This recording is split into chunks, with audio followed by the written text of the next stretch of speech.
Are you gonna help with this video, or are we gonna snuggle? Greetings.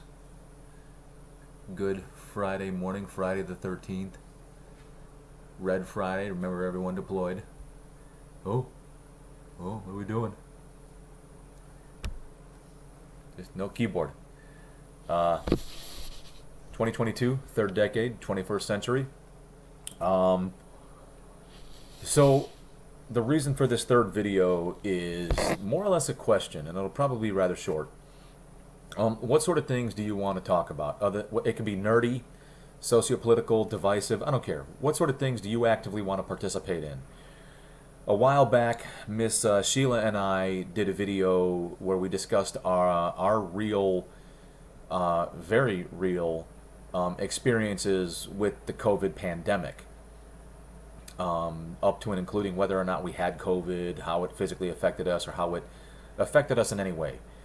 And my buddy Kevin thought it was an excellent video.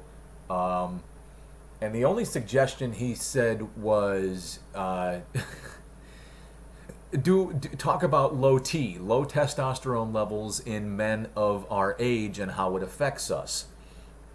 And on that note, I'm going to have to do some more research because, speaking off the cuff, without having any references, without having done any research, I know that I've been tested for it. I've been found guilty of it. Yeah, I have low testosterone. I mean, I'm 46. It's bound to happen. For me personally, what I will say is this. I'd have to do more research to find out what areas low T encompasses. Alan Richson was on the Michael Rosenbaum Inside of You podcast, and he talked about how it affected him. And I'd be curious as far as when I look at my symptoms, and I'm trying to determine what I want to share. I've suffered significant weight gain in the last few years. I've also suffered a disruption in my sleep. My sleep is not as good as it used to be. When I retired, I was just short of 40. I was just shy of my 39th birthday when I retired from the military. The only reason I say that is when I was in the Marine Corps, I used to get up at 0:30 on an empty stomach, go to morning formation, and then go run miles on an empty stomach, which is what civilians call fasted cardio.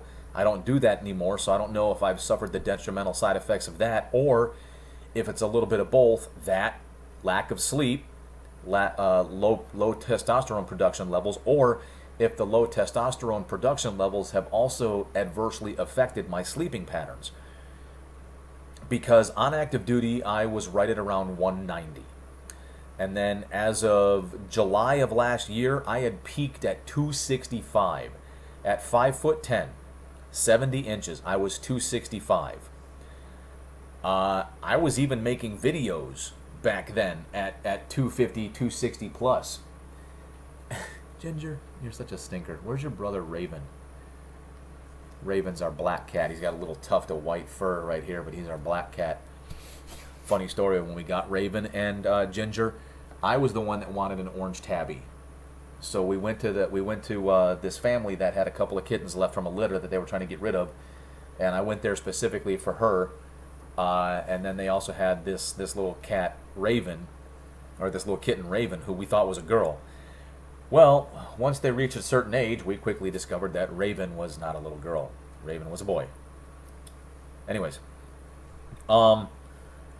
so yeah, I had peaked at about 265, and then I started V-Shred, where I went back to the concept of counting my calories, measuring my meals, and coincidentally or not, at the risk of self-incrimination, I was still working with a company out in town to do a sleep study courtesy of the VA. So the VA had contracted them through the Community Care Network to do a sleep study, and they had given me some sleep pills that I had to get into my system in order to accurately sleep and measure my sleep accurately. I'd previously done a study, and I got, out of an 8-hour period, I've got a total of 1 hour of sleep combined in separate incidents. So there wasn't enough data to measure.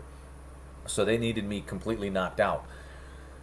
So I started taking this sleep med, and I noticed as I was sleeping better through the night, I was metabolizing better, and I was slowly losing weight in conjunction with the diet. My exercise never changed. I was exercising the same. My diet was only modified, but my diet was relatively the same. The biggest change, the biggest significant change, was the sleep. Still no idea if that's got anything to do with my hormone levels, because even prior to that, I've been tested for hormones.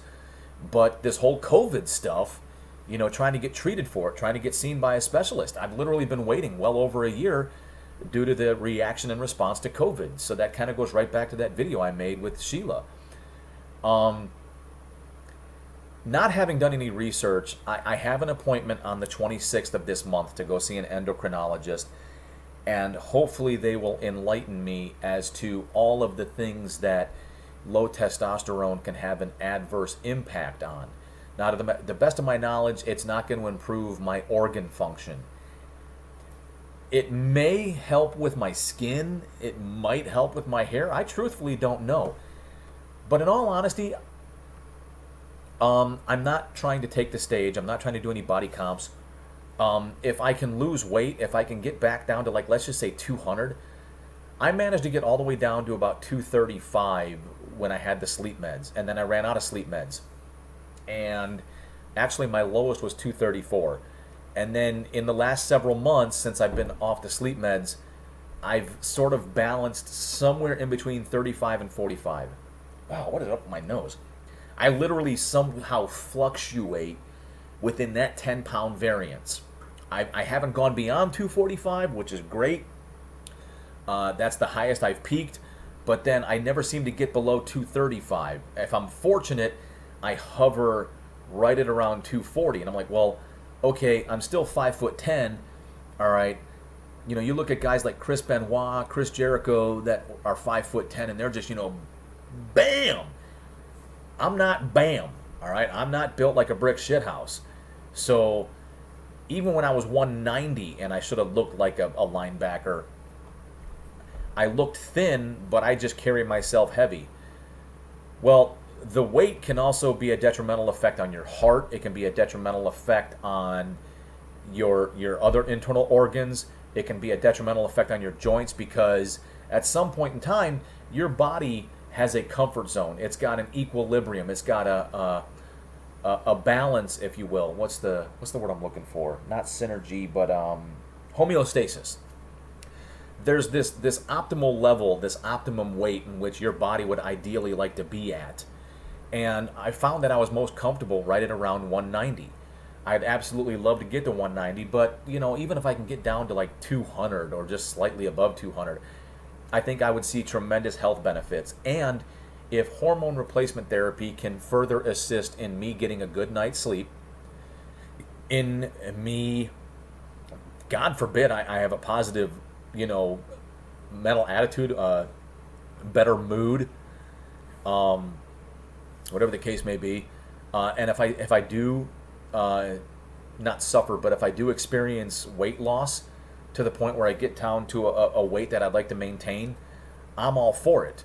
I can certainly understand why a clinician might be a bit opposed or adverse to it if they're under the impression you're attempting to seek hormone replacement, aka steroids, for alternative means, and that's not it at all. When I was much younger, I'd done some research on steroids because I was probably like an atypical guy of my generation where I wasn't pleased with my physique. I wanted the women of my generation to find me attractive. I wanted the six-pack. I wanted the arms, the everything.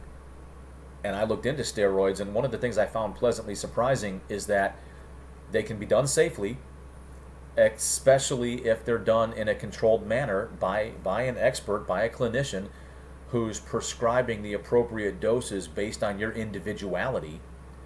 And even then, everybody, man and woman alike, has a genetic predetermination. Your steroid receptors, all right, your ability to grow, the shape of your muscles, the potential size of your muscles, we all have an individual setting that some of us may not be aware of and may not even realize, where you can take steroids, you can take ungodly amounts of steroids, growth hormone, you name it, and at the end of the day, your body's limitations, your body's preset limitations, preset determining factors, you're not going to go beyond that.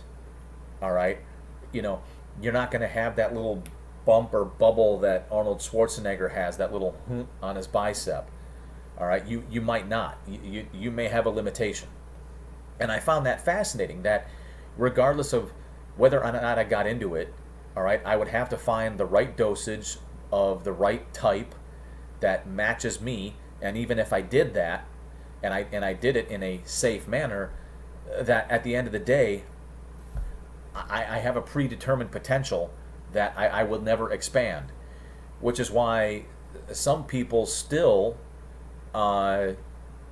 admire bodybuilders who are taking god awful amounts of stuff, but it's because their body allows them to. The people that make it into the sphere of professional bodybuilding, what has happened is that they are uniquely predispositioned. So they're already genetically predispositioned for growth, for fat metabolism, all right? And also their body also responds extremely well to steroids, to where they're allowed to continue to expand and grow. They've got good muscle shape, good, solid muscle bellies, so there's a lot of genetics involved there, which is why, those elite level bodybuilders, there's only so many of them, because not everybody can be at that level. But I digress. None of that is my goal. My goal is to reduce my weight to a more manageable weight. My wife has said numerous times, we're stuck with each other, so it doesn't have to worry about my appearance. But if it's about my comfort, if it's about my quality of sleep and my quality of life, if it's about longevity, easing the burden on my lungs, my ligaments, my tendons, my joints, easing the burden on my heart, potentially reducing my heart pressure, or my blood pressure, then so be it. But otherwise, I don't know. Oh God, I don't know if I'm being adversely affected in the bedroom. I will say, the one thing I have noticed is I had a colonoscopy, I had my prostate checked, it's all good, but when I do go to the bathroom, I'm not getting that same, like that super soaker, that, and then you're done. I don't have the same pressure. Now, I don't know if that pressure has anything to do with testosterone levels, or if that's just a byproduct of age. As you age, your body ages, and things just don't function the same way that they did. Like, obviously when I was in school, all the way up until high school, I could probably send a urine stream well over 10 feet away. I was young, I was youthful, everything was working at max capacity. I'm 46 now, I probably can't do that. But we'll see what the doctor has to say. And so in that vein, Kevin, I'm going to close this out. Let me get to my appointment. Let me have a thorough discussion with my endocrinologist, and hopefully I'll discover more, and I can talk more on that. For the rest of you, all 1, 2, or 3 of you, if there's anything you want to talk about, all right, I'm waiting to finish Smallville before I talk about it, and I'm working with a coworker, seeing what kind of software he has as to whether or not.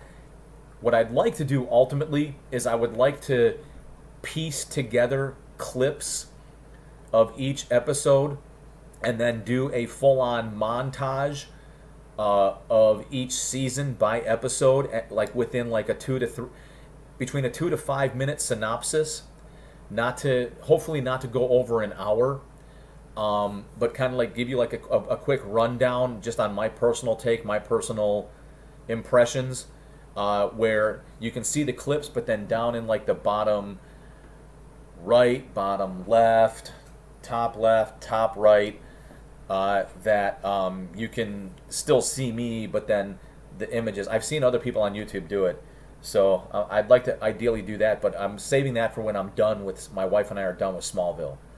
Other than that, what do you want to hear about? Do you want to nerd out about other topics? Do you want to nerd out about other sci-fi television shows, stuff of that nature? Do you want to talk about more divisive topics? Do you want to talk about real-world impacts? You know, whether it's this Roe v. Wade, the Twitter, baby formula, Ukraine, whatever the case may be. Let me know in the comments. Of course, that's how we try to open up the door to conversation. And if you've made it this far, and if you leave a comment, cool.